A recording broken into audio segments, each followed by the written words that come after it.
Hello, everybody. Welcome back to the Drive Pink Dialogue. We're about 30 seconds after Inter Miami's 0-0 draw with FC Cincinnati. A lot of thoughts about this game. I'm your host, Scotty. I will be joined momentarily by my co-host, Saur. This is the Raw Reaction, and I want to hear from you guys what you thought about this game. It was ultimately 1 point that Inter Miami, I think, really needed. We tried not to up the importance of getting a result in this game too much because of the difficulty of all the players we were missing. But the team delivers and gets that 1 point. A lot of controversial calls, what I would consider poorly refereed game. A couple penalties or potential penalties for Inter Miami.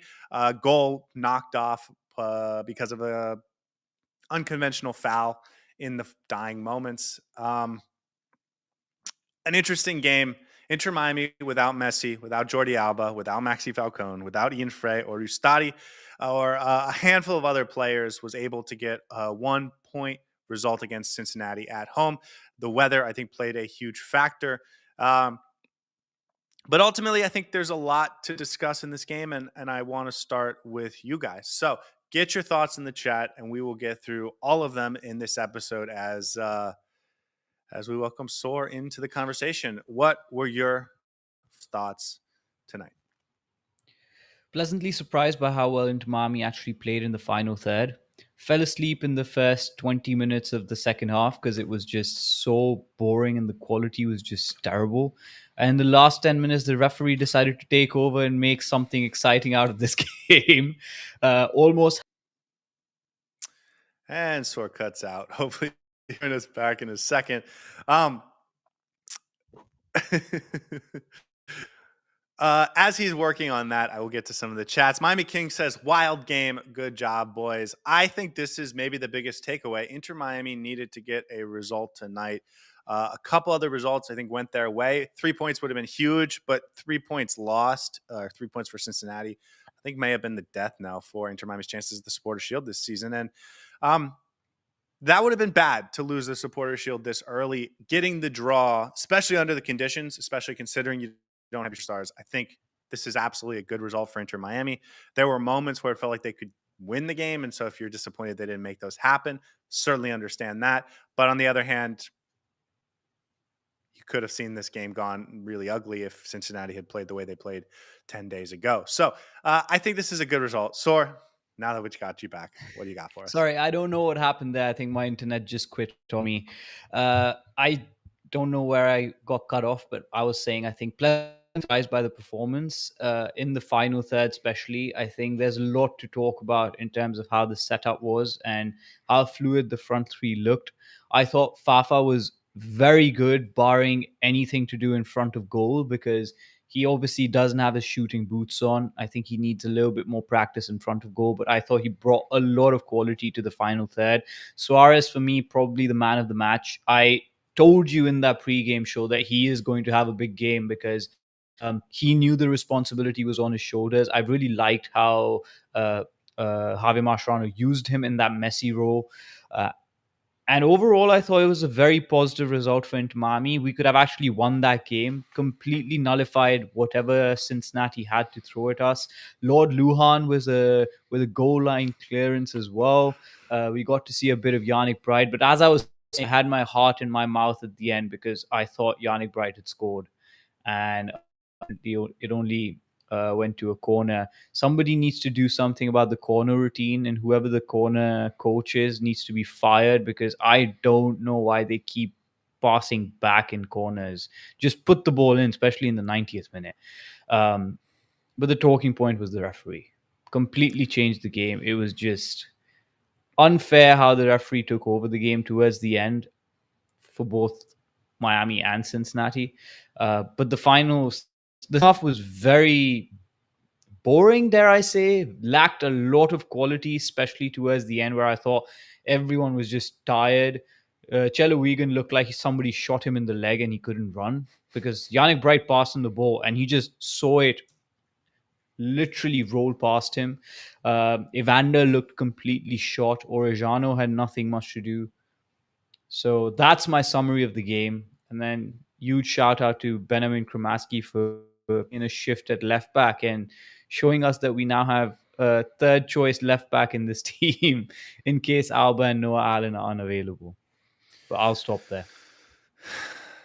Let's get to the chat because I think a lot of the things we were going to want to touch on, the chat will bring up, and oftentimes more eloquently than we could. Spank Always. starts. Spank TV says Allende's first touch is so poor. Um, you said you thought the what happened in the final third was nice. I thought entry into the final third was Yes, certainly correct. much better than what we've seen, honestly, Absolutely. because it feels oftentimes like we push the ball to Messi centrally, and if if the opposition does a good job of covering him or putting bodies around him, sometimes it is difficult to progress the ball for us. And so, um, I thought they did it like seamlessly, and it helps having two guys that can push the pace and can spread out the defense. Uh, Still have a creative type in Segovia, and then Suarez, I thought, did a really standing job in that aspect of the game tonight. So, um, but in front of goal, inside the box, it was Terrible. just terrible. Woeful. Yeah.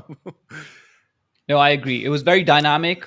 A lot of the times, Inter front attack has looked static, and we rely on Messi to create those penetrative passes and those opportunities in front of goal. I thought we did a great job getting the players in front of the goal, and then it all just fell apart like it usually does. You can blame not having the shooting No, no, boots on, but I want to ask you because this has been my philosophy on this team for a long time now is that they need to be more aggressive, and it's not because they necessarily need to score a ton more goals, but they have to keep their guys in form. And today it felt like they had a lot of players getting themselves into the right positions, but they were in such form, they lacked confidence, and that's why there was no quality in front of goal. Suarez, I thought Suarez played really well on the whole, but I thought he was very, very good. in terms of his final shot, it was poor. No, And I then think the Fafa, person that represents that entire theory that you mentioned is Fafa Picault. You could just yeah. see that he So did not have his shooting boots on. and it's the same thing. Today Yep. Allende has played himself into bad form. Fafa Picault hasn't played in so long that to put on a huge responsibility for him is a And really he was tough good. ask. He was actually very good in this game. Right. And so this is what I'm talking about when I say they need to play more regularly because they need these guys to be in good form, or at least two or three of them to be in good form at all times, so that when you have a player that misses the game, like we had today with a couple of suspensions, um, you can still win games like this, especially when you have that home field advantage that I thought played a big factor in this game. And by that, I'm talking the Heat. It's 88, 89 in Fort Lauderdale, maybe 85 now that it's getting to be 9th. But it's hot, it's humid. And I thought the Cincinnati we saw tonight, much different than the Cincinnati we saw a week and a half ago. They couldn't maintain the press. They didn't even try to press. It They was the thought same last season. They're always a it was different side at home, it and was the they're always exact a same different last season. side. And it was the We same time faced of the two year. different Cincinnatis. It Yeah. was the same time of the year where you're going to get into this part of the season. Inter Miami's going to have that advantage because they're used to this weather because they train in it all day, every day. The other teams are not going to have the energy and the fight for 90 minutes. And we saw that, I thought, pretty starkly from Cincinnati today. Um, But again, I just like you have to keep these guys in form, and that's why you have to rotate them. That's why you have to keep them playing regularly, and that's why for your attackers, you have to get them shots and chances and opportunities so that they build themselves confidence, and then with the confidence, you get the flow, the rhythm, the flow state, and you get more goals. Um, okay, next, Miami King says Suarez's best game with Messi not on the pitch. I actually like Suarez's every Suarez shot I thought was pretty poor, but almost every other part of his game was outstanding. And so, like on the whole, I thought he had a really nice game. No, I think I would. I'll have to rewatch that game, and I know I don't have man of the match for this game, but I would probably give it to him just based on his performance. I thought he was really good. Uh, Gabriella says the refereeing of this game was interesting. I would call it poor. I would call it woeful, terrible. Inter Miami should, the thing is, I actually think the handball was more of a penalty than the Fafa Yeah, Picault challenge. yeah, I think Fafa should be doing better there, if I'm being honest with you. that's Uh, correct. That said, I thought the penalty certainly, like, I thought it was, I'm sorry, I saw the handball was certainly a penalty. And I think, like, if I was a Cincinnati fan, I would be unbelievably upset that they didn't get that goal at the end. Not that they necessarily deserved it based on the way the game went out, but two, I thought, really poor calls. And it wasn't just that.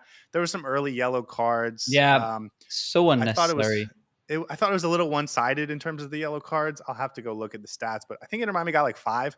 I don't think Cincinnati got any, and it didn't feel like the challenges were necessarily different on both sides. So Yeah, you're right. 4-0. 4-0. Well, and Mascherano got one also. So Yeah. uh Miami King says Segovia is not good. What did you think of Segovia? Because he I was think given a big responsibility in this game. he was given a big responsibility, and I think he was in and out. He couldn't dominate proceedings like he wanted to. And I know what the reason for that, or I think I know what the reason for that is. He was good in spurts. I don't think he was good over the course of the 90 minutes throughout. Like he had flashes where I was like, yes, he's getting on the ball, doing stuff. But I think Suarez was in that responsibility of actually creating from the number 10 position. And that's why I was viewing Segovia to be that number 10, but he wasn't actually playing. He was just playing his normal role. And if you view it from that lens, I think he was fine. And I think it was Suarez who was supposed to be the one splitting the two wide forwards and just come deep and dictate the play.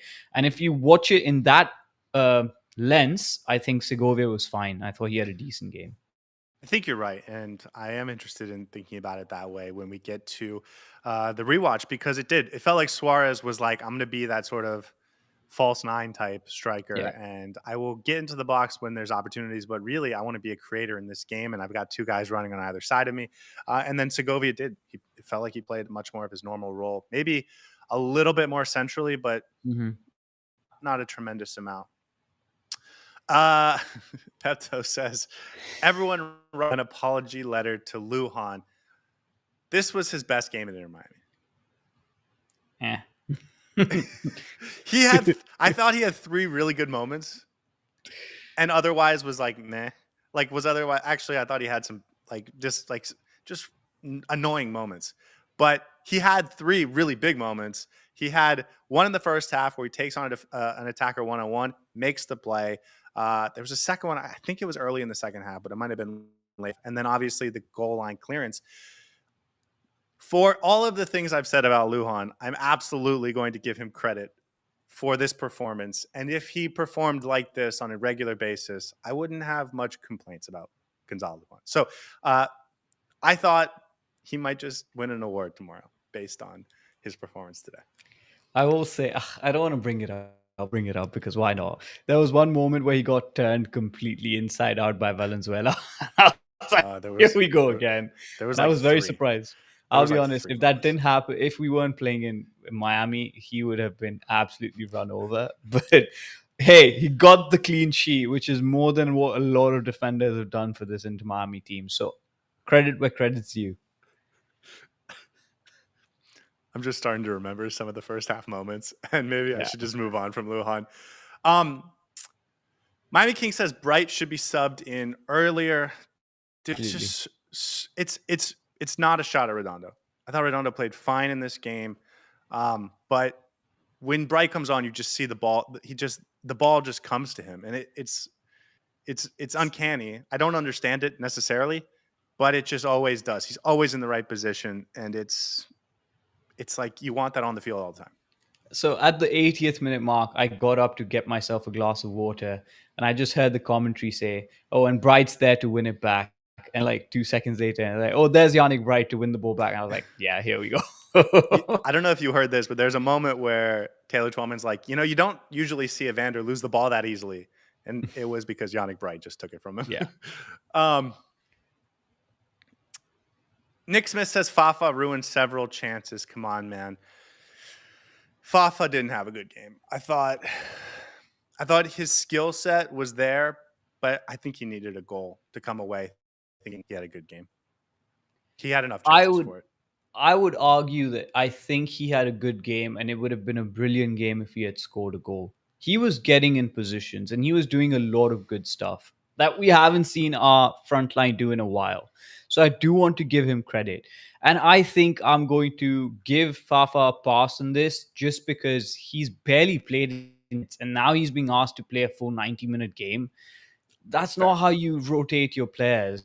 So I don't wanna crucify Fafa Pico. It's the same as Rocco Rios Novo. You can't expect him to make all the saves that Ustari and Drake Callender would do. Similarly, you can't expect Fafa Pico to just get on the pitch and start scoring goals, especially against a team like Cincinnati. So I can forgive him for that. I agree with you. I think that, again, this is what we're talking about. If he has played uh, 400, 500 more minutes this season, I think he's burying one of those and he's winning this game. But he Yeah. hasn't. So it is what it is. Honest says Lujan saved us. I will say, I thought Lujan was I thought this was his best performance of the season because he had some really positive moments. And like, as I was sort of thinking that, I see that he comes off for, I guess, Noah Allen. And so I thought to myself, man, all of these games, I feel, and I see Lujan being terrible, and Mascherano clearly likes him. And then the one time I'm like, oh, that's a good game from Lujan. He Mascherano's like, comes get off. this guy out. Yeah. Ash says Cello had several good plays. What do you think of Cello today? Much better than what he was last game against Cincinnati. At least he didn't get turned over by Origiano. Uh, I didn't understand what happened in the end. I think he was just completely knackered because, as I said, it looked like somebody shot him in the leg and he couldn't run. So weird, but overall, I thought he was fine. Good game. I think he has to be dealing with something, man, because Yeah, like the drop off of the past couple weeks has been really bad. But this was a fine game. Listen, Cincinnati was not at their best today. I think the weather played a big part in that. Luca Orjano was not getting the ball a ton down that left side. They yeah. did eventually move him to the right side to try and attack Kramaski. We can get into Kramaski's performance in a minute, but like he held it down, and I think that's solid. No, absolutely. I think if we have Messi and we're scoring 3 goals and I was whipping an assist, Cello being solid, totally fine with that. Diego says decent result. It's one team with Messi and another one without him. Um, Considering we didn't have Messi in this game, like I think a draw is a good result. Oh, Like we would have successful. taken this. Yeah. I thought we were going to lose like 5-1 or something, and here we were Sammy coming out says with a draw. who would you have blamed most for that last minute goal if it had counted, Cello or Rocco? Rocco needed to Whoever conquer the decided to ball. put Noah Allen on Miles Robinson, because that matchup does not make any sense. By the way, Rocco needs to come for that ball. I Yeah. mean, that's like he should be catching that, not just punching it away. And even he's short, but he should have gotten that. That was, I thought, a clear for it. I will say, Cincinnati. We talked about this last week. Inter Miami figure out what to do on set piece defense because they're just going to put the ball on top of his head. I think Cincinnati had one corner and they just blasted it over everyone. But they were clearly trying to set up to put it right on top of Rocco's head. Unable to do it. They didn't. I think Cincinnati should have been trying to get more set piece opportunities in this game. They weren't going to high press, which means they weren't going to be able to flow through and create a ton of chances. Although I thought they did a pretty good job of that in the first half. I think teams are going to try and start hitting us, trying to earn corners, trying to earn fouls outside the box so that they can be putting in those set piece opportunities. Cincinnati didn't do a good job of that today. Yeah, I don't think they were that dangerous in set pieces. Elmer says, hey, we got a clean sheet. Do I you think know. Rocco is going to finish the season with the most clean sheets? I think so. I think Rocco might finish the season as a number one goalkeeper. That might happen. You never know. Taran says Don Garber says that they shouldn't give any penalties to Inter Miami. 0 penalties this season from Inter Miami. Is that right? Wild. I think that's right. Yeah, that's wild. In the MLS. Because they count our free kicks as penalties as well, man. I'm telling you. Yeah, probably. The Nationals had like 10. Like they're getting one every other game, one every Yeah. 2.5 games, and Inter Miami has 0 all season. And like, it's not that there are no opportunities. There was 2 clear moments where they could have gotten a penalty today. SD says on the bright side, Bright is back. Let's talk about Noah Allen and Yannick Bright coming off the bench. And I thought looked good. Noah Allen, one shaky moment, his first touch, the first 10 seconds he's on the field. I think he had a shaky moment. I think that's what led to the corner. But aside from that, I thought both of them looked really good. Noah Allen did have a moment where he's a little saucy on the ball. Certainly looked like looked up from Sergio Busquets. So glad to have Noah Allen back, I thought. Glad to have both of them back. We're gonna need them. It's getting it's getting hard with the League's Cup coming up, a lot of games to play. We need as many players, and I don't want to see too much of Luhan. So good to have Noah Allen back. Okay, let's get to the big one. Gabriella says Benha is the most versatile player on this team. What'd you think of Benha? He's like he didn't look like a left back until he started to look like kind of like a left back. What'd you think? I think he did everything that he was supposed to do in this game. You can't expect a Jordi Alba level performance from him. You can't expect a Noah Allen level performance from him because this is a different position that he's playing. But he didn't look out of place at any point during the game, and for that I give him huge credit. It was like the players were trying to target him and run down that side. He locked it down, and I don't think Cincinnati had any opportunities on the left hand or right hand side of the pitch, left hand side of our pitch, whatever whatever the direction is. Um, I thought he was good. I thought he was very good. Okay, I actually think this might be the most interesting story of the game.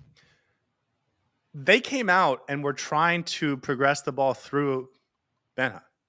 Like they were pushing the ball to him Yeah, intentionally, and he had some turnover. And it's like you wouldn't even do that if he was natural position. So I thought it was really weird. The first like 7 or 8 minutes, every time they got the ball, they pushed it to him as if he was going to be the guy to progress the ball into attack. And I thought it was really weird. Obviously struggled. He had a few turnovers. I thought after that, he kind of settled down and said, let me stop being a fullback. Let me just worry about being a defender. Once he 20 minutes of just kind of calming himself down, playing a little bit more conservatively, he was able to get himself into the game. I thought as we got second half, even late first half, he was willing to get a little bit higher up the pitch and be a little bit more of that type of conservative fullback. I thought after the first 10 minutes, like he played as well as Cello did on the other side. Like I didn't think there yeah, was much of a difference. So really bad, like a really bad foul uh, that got him a deserved yellow card. But even in the second half, they tried to put Orejano, who's their best dribbler, right up against him, trying to earn some fouls, trying to earn his second yellow, and he shut it down, man. yeah. I agree. Good performance from him. Calorex says Orejano and Evander were completely off. Surprised by how the stars aligned for a draw. What'd you think of Cincinnati? I think they were very average, bang average. For large parts, Inter Miami, I believe, was the better team. I think if you come out of the game, they have the same XG numbers and everything, but I thought Inter Miami had the better opportunity, and Cincinnati looked a shell of themselves compared to the last game, and that's about it. The second half, especially that run of 20 minutes between 50 to 70 or 50 to 80 was some of the most poor quality football I've seen this season because it was just ping pong in the middle of the park, one side giving it back to the other side, and it just looked really bad. Then the substitutions came on and it looked slightly better. Well, it was compared to the last game where Cincinnati was by far the best team on the pitch. They were quite poor this time around. And I think we Inter Miami fans should be hard done by not getting the 3 points. I don't know. I don't know. Cincinnati had some really good chances as well. They had a Vander chance that probably he scores that 8 out of 10 times. They had a chance early where Evander gives it to Kamara, who he just pulls it wide. Like I don't know. Yeah, but on Thought it any was other day like a they score 1-1 that. game. And I think Yeah, I that think it's last 1-1. 20-minute block is like biasing my analysis because it was just so poor to watch. So It was. maybe that's why I'm thinking Cincinnati didn't have a good game. You mentioned this earlier, and so I thought we could stop on it. Nick Smith says we've scored one out of our last 900 corners. Why What? change? Is that an No, actual stat? no, that's an Okay. exact. I was I like, think it's an exaggeration. They're really bad at set pieces. Like every type of set piece, their corners not very effective. Their only set piece play that is effective is Messi shooting, and so if it's not within range, they almost it's like almost guaranteed to turn into nothing. Gramaski was on corners. I thought that was weird. I don't know if you remember but Suarez had two beautiful corners at the Club World Cup. And people were like, put him on corners. He's better than Messi. And here we are with Kramaski, who is already struggling for confidence because he's playing out of position. He's taking the corners. I don't blame him for not being good, but what is the decision making there? How is that where we landed? Maybe And they had it's a not even competition of like we have a pregame. I don't know. fixed pattern. Like the one pattern that we have, I hate. It's either Messi going for an Olympico, or he just passes it to the person closest to him and then runs No, behind no, him to no. get the There's ball. a And it's third. like, He floats it to the top of the box, and Jordi Alba goes for a world class goal. That's it. Those are the only three plays we have on and none of them corners. work, by the way. None of them work. Hey, Jordi Alba hits it once a season. Yeah, true. Thomas says Allende is overrated. One that says no could have easily scored a hat trick today. Naya says I'm surprised we didn't lose. I want to keep coming back to this because I think this is really important. Like, I think this game could have cost us a trophy this season, and they survived it under difficult conditions with a guy at left back who's not supposed to be there, with your third string goalkeeper. Like, they had to survive this game, and they found a way to do it. And No, I it want was a to give good the players result. a lot of credit. Yeah, it I was want a to give the good players a result. lot of credit. And not just that, like, I thought it was like a good performance too. This is a really good Cincinnati team. I don't think they played great today, but like, you wouldn't have been surprised if Inter Miami came away with 3 points. They created some opportunities, and we know this team on Wednesday is going to have Rodrigo de Paul and Lionel Messi and Jordi Alba and maybe Yannick Bright in the starting 11, right? Like, this team could look dramatically more talented in 4 days. So for them to survive this game, obviously you would have loved a win, but to get 1 point and then you keep your sort of season-long dreams alive, huge amount of credit to the guys. If we lost this game and lost the 3 points in the long run, it would really come back to haunt us. And the fact that we actually won 1 point today, didn't lose the game, I think in the long run it's going to really help us. And we're going to look back on this game and be like, ooh, okay, Cincinnati actually, that result against Cincinnati was very good. Clean sheet this season in the MLS. They also got one in the Club World Cup against Al Ahly. You want to guess the last time we had a clean sheet in the MLS? I think the last game of last season. No, we had 4 this year. This was the 4th one this Oh, year. fourth. Oh. Last time we had a clean sheet. New England? We played Columbus Crew in Cleveland on April 1-0. 19th. We won Yeah. 1-0. That was our last clean sheet. Ace says Rios Novo was terrible in this game. Got a clean We had sheet. a clean sheet. I think we're lucky that they didn't ask a ton of Rios Novo in this game. I think their most clear-cut shot on goal was a Valenzuela shot where he made Lujan look really bad. Cuts in and then fires it right at Rocco Rios Novo. So it was a comfortable save for him. Try not to think of Lujan's game. Tommy says the supporters shield doesn't matter. We only need top 4. I don't know where you get that from. I really don't. Josh says clean sheet is terrible. Okay, I want to say this. I was very worried about the defense.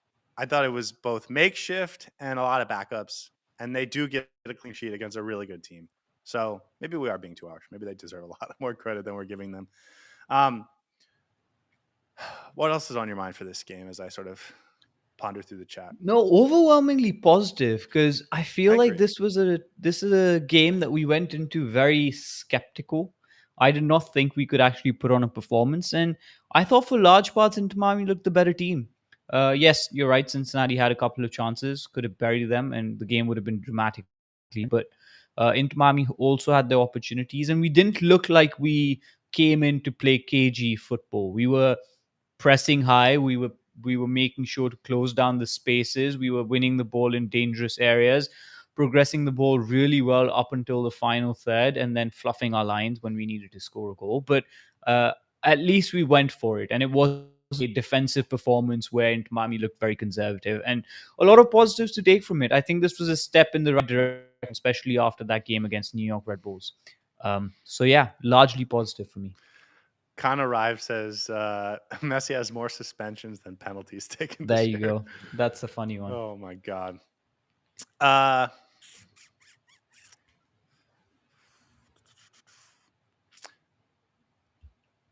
are there any lessons to be learned from this game? Yes. Because okay, go ahead. Talk to me. Sorry, one big one. Trust the roster. Trust the roster because there are players on this team that can actually play. There's Fafa Pico who did a good job today. The Yannick Bright is a great player who needs to have more minutes. There's ways that this team can utilize the entire roster without running a single player into the ground. And Aviles, I thought, had a really good game. Despite getting a yellow card first time in 15 games, I thought he was tremendous. So use the roster, use your fringe players, and get them up to speed so that when you need to use them in such situations, they're ready to go out and fire. And I thought this was a great example of how deep into Miami's roster is. And despite the injuries, despite the issues, despite the makeshift decisions and personnel that we had to put in place, we did really well. And we can talk about the tactics and stuff and how we should play. But I think that's the first and foremost lesson from this game. I couldn't agree more. In some respects, it is like frustrating because when you get these moments, and we saw this early in the season against Dallas, you get these moments where he's forced to use, and by he I mean Javier Mascherano, is forced to use some of the deeper aspects or parts of his roster, and you realize like actually those boys can play, and so if you play them a little more often, you would a get your guys a little more rest, and they would be a little fresher, and b you would be fine. You would be so I think that's an excellent point to make.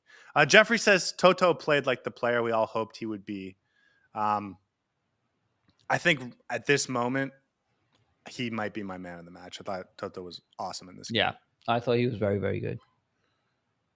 Steven says Cello looked much better defensively because Toto and Lujan helped every time Orejano had the ball. I think that's a great point. Amanda says, I don't really understand how we never get a penalty. It's a conspiracy against us. Clear as day. VM says, hit the like button, guys, and I would really appreciate that too. We're getting close to 1,000 subscribers, so if you guys want to do us a favor and hit the subscribe button, that would be awesome. What else, Saur? I'm getting towards the end of the chats, but as I'm doing it, I don't want to be silent. So, what else is there to take? What do you think of Javier Mascherano today? Uh, I think he put out a team that he could put out. I was questioning a couple of his decisions. I wanted to see Yannick Bright in the middle, but listen, we got a result. Wasn't the perfect result, wasn't the perfect game, but I think he did what he had to do. Took off Lujan at the right time, got Yannick Bright on the pitch, maybe slightly later than I wanted to, but got him on the pitch. And he, I think, had the right game plan, especially going forward, allowing Suarez to dictate the number 10 play position and allowing Fafa Pico and Allende to be the runners in behind. That, I think, worked really well. I was very surprised that both Cello and Kremaski were actually not that conservative and playing higher up than usual. So maybe he's actually learned a lesson. Maybe he's actually seen that pushing Jordi Alba up gets you 5 goals in a game. So why not do that more often? And I hope going forward that's what we see. But this was a difficult game for Inter by virtue of the injuries that we had, the players that were unavailable, and yet we were able to get a result against the second best team in the league. We are we still have 3 games in hand. We are 8 points off the top of the table. Philadelphia has, I think, 8 points more than Inter Miami right now. And if you win all 3 games in hands, you go top of the table. So things are looking very positive for Inter Miami right now. If we had lost the game and if we had conceded that last minute goal, it would have been gut wrenching and it could have potentially hurt our chances to win the Supporter Shield, a challenge for the Supporter Shield. But now I think it's equilibrium. We can go into the next game, into the League's Cup with a fresh mind, a new challenge, a new midfield, a new player. And once we're back in the MLS, I think the games get a lot easier. You mentioned the Orlando game is the next one. After that, it gets fairly more easy compared to the run that we've had. So a lot of good coming out from this game, and the fact that we were able to get a result, now we can take the momentum into the next game and into the Leagues Cup. I will just leave it with this. MSP says Rocco Rios Nervioso, which is excellent. I will just leave it at that. Okay, guys, we will be back tomorrow. We're going to break down this game. We're going to rewatch this game. We're going to break it down. We're going to give out some awards and all stuff.